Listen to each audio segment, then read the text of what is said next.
নমস্কাৰ এই মুহূৰ্তত আহি পৰিছে ৰাতিপুৱাৰ কেইবাটাও গুৰুত্বপূৰ্ণ খবৰ। আজি হৈছে 15 আগষ্ট। ৰাজ্যজুৰি সলনি হৈছে কেইবাটাও নতুন নিয়ম আৰু 21 আগষ্ট আৰু 1 অক্টোবৰ আৰু 10 অক্টোবৰত লাখ লাখ মহিলা একাউণ্টত চৰকাৰ প্ৰদান কৰিব 10,000 কোটি টকা। মুখ্যমন্ত্ৰী মহিলা উদ্যমিতা আঁচনিক লৈ মুখ্যমন্ত্ৰী ডক্টৰ হিমন্ত বিশ্ব শৰ্মাই বৃহৎ সিদ্ধান্ত গ্ৰহণ কৰিছে। অৰুণোদয়ৰ প্ৰতিজন হিতাধিকাৰীৰ বাবে এটা ভাল খবৰ। অৰুণোদয় আঁচনিৰ 1250 টকা আপুনি পোৱা নাই নেকি? তেনে ক্ষেত্ৰত 17 তাৰিখত আপোনাৰ বেংক একাউণ্টত চৰকাৰে 1250 টকাকৈ প্ৰদান কৰিব। ৰেচন কাৰ্ড থাকিলে আপোনাৰ বাবে কেইবাটাও নতুন নিয়ম সলনি হৈছে। যদি আপোনাৰ ৰেচন কাৰ্ড নাই নতুনকৈ কৰিব পাৰিব আবেদন। মুখ্যমন্ত্ৰী ডক্টৰ হিমন্ত বিশ্ব শৰ্মাই লাখ লাখ বিশেষ প্ৰদান কৰিব চৰকাৰী ঘৰ। যদি আপুনি চৰকাৰী ঘৰ পোৱা নাই আপোনাৰ বাবে ভাল খবৰ। লগতে কেইবাটাও ৰাজনৈতিক খবৰৰ লগতে অৰাজনৈতিক খবৰ যুগুত কৰা হৈছে। আজিৰ দিনটোত গোটেই অসম তথা ভাৰতৰ বিভিন্ন প্ৰান্তৰ পৰা যুগুত কৰা হৈছে কেইবাটাও ডাঙৰ খবৰ। এনেবোৰ খবৰ নিতৌ পাই থাকিবলৈ চেনেলটি ছাবস্ক্ৰাইব কৰি ভিডিঅ'টো এটা লাইক কৰিবলৈ নাপাহৰিব। আজিৰ আমাৰ প্ৰথম দশমীয়া গুৰুত্বপূৰ্ণ খবৰ হৈছে অসমবাসীৰ বাবে এটা ডাঙৰ খবৰ। ৰাজ্যবাসীলৈ ভাল খবৰ দিছে অসমৰ মুখ্যমন্ত্ৰী ডক্টৰ হিমন্ত বিশ্ব শৰ্মাই। লাখ লাখ লোকক উদ্দেশ্য কৰি মুখ্যমন্ত্ৰী ডক্টৰ হিমন্ত বিশ্ব শৰ্মাৰ ডাঙৰ ঘোষণা। 21 আগষ্ট 1 অক্টোবৰ আৰু 10 অক্টোবৰত পাব সুখবৰ। মহিলাসকলৰ বাবে ভাল খবৰ, কিয়নো 21 আগষ্টত ৰাজ্যৰ উদ্যমিতা আঁচনি হিতাধিকাৰী পাব ধনৰাশি বেংক একাউণ্টত। মহিলাসকল সাজু হওক, প্ৰতিগৰাকী মহিলা একাউণ্টত এই টকা প্ৰদান কৰিব। লাখপতি বাইদেউসকলক চৰকাৰে দিব 10,000 কোটি টকা। মুখ্যমন্ত্ৰী ডক্টৰ হিমন্ত বিশ্ব শৰ্মাই মন্তব্য কৰা অনুযায়ী 5টা সমষ্টিৰ মহিলা গোটৰ একাউণ্টত 10,000 কোটি টকা প্ৰদান কৰিব। মহিলাসকল সাজু হওক, মাজত মাত্ৰ কেইটাদিনমান বাকী আছে, তাৰপিছতে পোনপটীয়াকৈ আপোনাৰ একাউণ্টত সোমাব 10,000 কোটি টকা।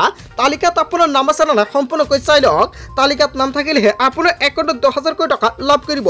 অতি শীঘ্ৰে পঞ্চায়ত বা ব্লকত গৈ চেক কৰক তালিকা, আৰু তাৰ আগতে আপুনি এতিয়াই চেক কৰক আপোনাৰ বেংক একাউণ্ট। যদি একাউণ্টৰ কিবা সমস্যা আছে অতি শীঘ্ৰে সমাধান কৰক। ৰাজ্যৰ লাখ লাখ হিতাধিকাৰীৰ বাবে বৃহৎ ঘোষণা কৰিছে মুখ্যমন্ত্ৰী ডক্টৰ হিমন্ত বিশ্ব শৰ্মাই। 1 অক্টোবৰৰ পৰা সলনি হ'ব ৰেচন লোৱাৰ নতুন নিয়ম। সম্পূৰ্ণ নতুন পদ্ধতিৰে ল'ব লাগিব ৰেচনৰ চাউল। নতুনকৈ ৰেচন কাৰ্ড আবেদন কৰা সকলোৱে ভাল খবৰ দিছে। যদি আপুনি নতুনকৈ ৰেচন কাৰ্ডৰ বাবে আবেদন কৰিছে আপুনি লাভ কৰিব নতুন ৰেচন কাৰ্ড। চাউলৰ লগতে প্ৰতিগৰাকী হিতাধিকাৰী পাব দাইল, চেনি, নিমখ। বজাৰত কম দামতে লাভ কৰিব এইসমূহ সামগ্ৰী। হাজাৰ হাজাৰ চাকৰি প্ৰত্যাশীক দিলে সুখবৰ। 10 অক্টোবৰত পুনৰ চৰকাৰে দিব 50,000 চাকৰি নিযুক্তি। ৰাজ্যবাসীলৈ এটা নহয় দুটা নহয় কেইবাটাও বৃহৎ সুবিধা প্ৰদান কৰিছে অসমৰ মুখ্যমন্ত্ৰী ডক্টৰ হিমন্ত বিশ্ব শৰ্মাৰ চৰকাৰে। তাৰপিছত অসমবাসী ৰাজুক জনাইছে আমাৰ পৰৱৰ্তী খবৰ গুৰুত্বপূৰ্ণ খবৰ। লগতে ডাঙৰ খবৰ, আগষ্ট মাহৰ পৰিৱৰ্তে অৰুণোদয় আঁচনিত ধন লাভ কৰিব ছেপ্টেম্বৰত। অসমৰ মুখ্যমন্ত্ৰী ডক্টৰ হিমন্ত বিশ্ব শৰ্মাই কেইবাটাও গুৰুত্বপূৰ্ণ মন্তব্য কৰিছে। আগষ্ট মাহত আপোনাৰ একাউণ্টত অৰুণোদয় টকা প্ৰদান নকৰে চৰকাৰে। ছেপ্টেম্বৰ মাহৰ 17 তাৰিখে আনুষ্ঠানিকভাৱে মুকলি কৰা হ'ব অৰুণোদয় 3.0 আৰু অৰুণোদয় 3.0 লগতে অৰুণোদয় আৰু অৰুণোদয় 2.0 টকা প্ৰদান কৰা হ'ব আপোনাৰ বেংক একাউণ্টত। এই আঁচনিৰ বাবে 40 লাখ হিতাধিকাৰীক সাঙুৰি ল'ব চৰকাৰে। 40 লাখ পৰিয়ালে লাভ কৰিব এই সুবিধা। অৰুণোদয় 1.0 আৰু 2.0 কৰা হ'ব তন্নতন্নকৈ পৰীক্ষা। বহুতো হিতাধিকাৰীৰ নাম কৰ্তন কৰা হ'ব তালিকাৰ পৰা। আপুনিও টকা নাপাব পাৰে। অতি শীঘ্ৰে তালিকাত চাওক আপোনাৰ নামটো কৰ্তন কৰা হৈছে নে নাই। চৰকাৰে গুৰুত্বপূৰ্ণ সিদ্ধান্ত গ্ৰহণ কৰিছে। জুন আৰু জুলাই মাহত লাখ লাখ মহিলাৰ নাম কৰ্তন কৰিছে। যদি আপোনাৰ নামটো কৰ্তন কৰিছে আপুনি নতুনকৈ আবেদন কৰিব লাগিব। বহু নাপাবলগীয়া পৰিয়ালেও লাভ কৰি আছে এই আঁচনিৰ সুবিধা, আৰু যাৰ জৰিয়তে চৰকাৰে তন্নতন্নকৈ অভিযান আৰম্ভ কৰিছে। অতি শীঘ্ৰে এই মাহতে লাখ লাখ মহিলাৰ নাম কৰ্তন কৰিব, আৰু অহা মাহৰ 17 ছেপ্টেম্বৰত অৰুণোদয় 3.0 লগতে আপোনাৰ একাউণ্টত টকা প্ৰদান কৰিব। অৰুণোদয়ৰ বাবে শীঘ্ৰে মুকলি কৰা হ'ব পৰ্টেল। মুখ্যমন্ত্ৰী ডক্টৰ হিমন্ত বিশ্ব শৰ্মাই নতুন পৰ্টেল মুকলি কৰিব অৰুণোদয় হিতাধিকাৰীৰ বাবে। মহিলাসকলে সকলো অভাৱ অভিযোগ দিব পাৰিব এই পৰ্টেলৰ জৰিয়তে। আগষ্ট মাহৰ পৰিৱৰ্তে অৰুণোদয় আঁচনিৰ ধন লাভ কৰিব ছেপ্টেম্বৰত। মুখ্যমন্ত্ৰী ডক্টৰ হিমন্ত বিশ্ব শৰ্মাই বৃহৎ মন্তব্য কৰিছে।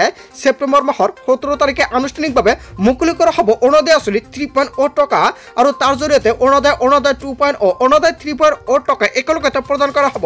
হয় বন্ধু বান্ধৱীসকল, এটা বিগ আপডেট প্ৰকাশ কৰিছে। আজিৰ ভিডিঅ'টো সকলোৱে বেছি বেছিকৈ শ্বেয়াৰ কৰি দিয়ক। তাৰপিছত অসমবাসী ৰাজুক জনাইছে আমাৰ পৰৱৰ্তী খবৰ গুৰুত্বপূৰ্ণ খবৰ। লগতে ডাঙৰ খবৰ, 17 আগষ্টত বিশ্বনাথত হ'ব বৃহৎ উচ্ছেদ অভিযান। উচ্ছেদ চলাবলৈ চৰকাৰে সাজু কৰিছে বুলডোজাৰ। অৰ্ধশতাধিক বুলডোজাৰ সাজু কৰিছে উচ্ছেদৰ বাবে। চৰকাৰী ভূমি বেদখল কৰা কোনো লোক হাৰি নাযাব। মুখ্যমন্ত্ৰী ডক্টৰ হিমন্ত বিশ্ব শৰ্মাই হুংকাৰ প্ৰদান কৰিছে। যিসকলে 100 বিঘা 200 বিঘা মাটি দখল কৰি ভূমিহীনৰ নাটক কৰি আছে কাকো ৰেহাই নিদিয়া হ'ব বুলি মন্তব্য কৰিছে।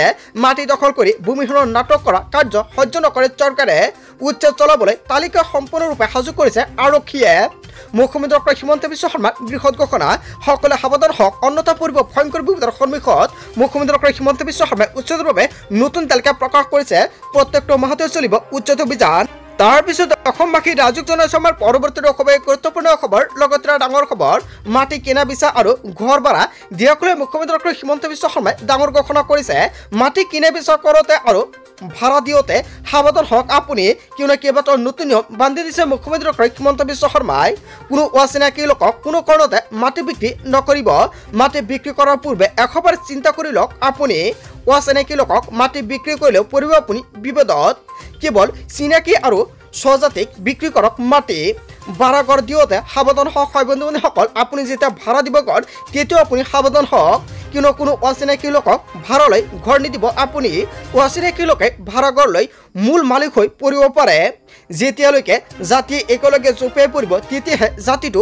বাচিব ৰাজ্যবাসীলৈ এই জৰুৰী বাৰ্তা প্ৰদান কৰিছে অসমৰ মুখ্যমন্ত্ৰী ডক্টৰ হিমন্ত বিশ্ব শৰ্মাই হয় বন্ধুসকল মুখ্যমন্ত্ৰী ডক্টৰ হিমন্ত বিশ্ব শৰ্মাই যিকেইটা মন্তব্য কৰিছে জনতাই কি ক'ব যদি জনতাৰ কিবা মন্তব্য কৰিব লগা থাকে আপোনালোকৰ মন্তব্যটো নিশ্চয় কমেণ্ট কৰি জনাই দিব আৰু আজিৰ ভিডিঅ' সকলে বেছি বেছিকৈ শ্বেয়াৰ কৰি দিব আৰু এনেকুৱা ভিডিঅ' প্ৰতিদিন পাবলৈ হ'লে চেনেলটি ছাবস্ক্ৰাইব কৰি ভিডিঅ'টো এটা লাইক কৰি দিব তাৰ পিছত অসমবাসী ৰাজুক জনাইছে আমাৰ পৰৱৰ্তী খুবেই গুৰুত্বপূৰ্ণ খবৰ লগতে ডাঙৰ খবৰ বিজেপি বিভাজন শক্তিৰ এটা প্ৰতীক চিহ্ন কেইবাটাও ডাঙৰ মন্তব্য কৰিছে এবিএমচিৰ ফালৰ পৰা দিলীপ শইকীয়াৰ দৰে ব্যক্তিয়ে বিটিচি বিভাজন কৰাৰ চেষ্টা কৰিছে বিটিচিক লৈ এইবাৰ সমক জ্ঞান নাই দিলীপ শইকীয়াৰ বুলি ডাঙৰ মন্তব্য কৰিছে বিটিচিৰ ক্ষেত্ৰত কিবা এটা কোৱাৰ আগতে বিটিচিৰ বিষয়ে জানি লওক বিটিচি চুক্তি আৰু বিটিআৰ চুক্তি কি জানি লওক আপুনি একমাত্ৰ ৰাজনৈতিক মুনাফাৰ বাবে মন্তব্য আগবঢ়াই আহিছে দিলীপ শইকীয়াই ধৰ্ম নিৰপেক্ষতাৰ ৰাজনীতি ধ্বংস কৰিব বিচাৰিছে বিজেপিয়ে সকলো ধৰ্ম বৰ্ণ নিৰ্বিশেষে সকলো একেলগে আছে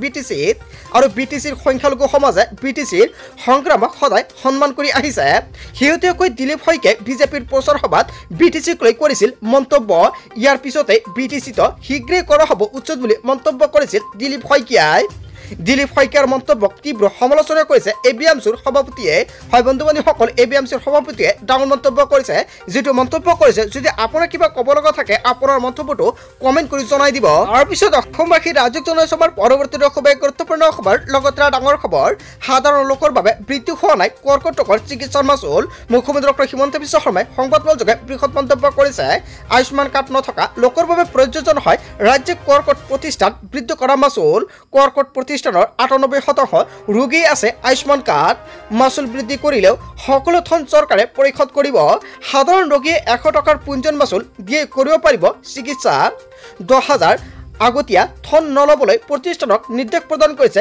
ৰাজ্য চৰকাৰৰ ফালৰ পৰা সংবাদমেলত অসমৰ মুখ্যমন্ত্ৰী ডক্টৰ হিমন্ত বিশ্ব শৰ্মাই বৃহৎ মন্তব্য কৰিছে তাৰ পিছত অসমবাসী ৰাজুক জনাইছে আমাৰ পৰৱৰ্তী খুবেই গুৰুত্বপূৰ্ণ খবৰ লগতে ডাঙৰ খবৰ সত্য প্ৰমাণিত হ'ল ৰাহুল গান্ধীৰ অভিযোগ ইভিএমত আছে ভয়ংকৰ ভুল বুলি এটা ডাঙৰ খবৰ আহি পৰিছে জয় হ'ল ইভিএমৰ ভোট গণনাত পৰাজিত প্ৰাৰ্থী হয় বন্ধুসকল এটা ডাঙৰ খবৰ আহি পৰিছে ফাদিল হ'ল ইভিএমক লৈ বিস্ফোৰক তথ্য অৱশেষত পৰাজয়ৰ ৩ বছৰৰ পিছত পুনৰ জয়ী হ'ল প্ৰাৰ্থীগৰাকী আৰু তাৰ পিছতে কেইবাটাও ডাঙৰ খবৰ আহি পৰিছে আৰু ইয়াক লৈ ৰাজ্যজুৰি ডাঙৰ প্ৰতিক্ৰিয়াৰ সৃষ্টি হৈছে ন্যায় পালে মোহিত কুমাৰে ২০২২ চনৰ ২ নৱেম্বৰত হাৰিয়ানাৰ পানীপাতৰ গাঁওবুঢ়াৰ পদবীৰ বাবে অনুষ্ঠিত হৈছিল নিৰ্বাচন আৰু গাঁওবুঢ়াৰ নিৰ্বাচনত ব্যৱহাৰ কৰা হৈছিল ইভিএম নিৰ্বাচনত কুলদীপ সিং নামৰ প্ৰাৰ্থীগৰাকীক জয়ী হোৱা বুলি ঘোষণা কৰা হৈছিল ইয়াক লৈ তীব্ৰ অসন্তুষ্টি ব্যক্ত কৰিছিল পৰাজিত প্ৰাৰ্থী মোহিত কুমাৰে যাৰ বাবে আদালতৰ কাষ চাপিছিল মোহিত কুমাৰ প্ৰায় ৩ বছৰ ধৰি আদালতত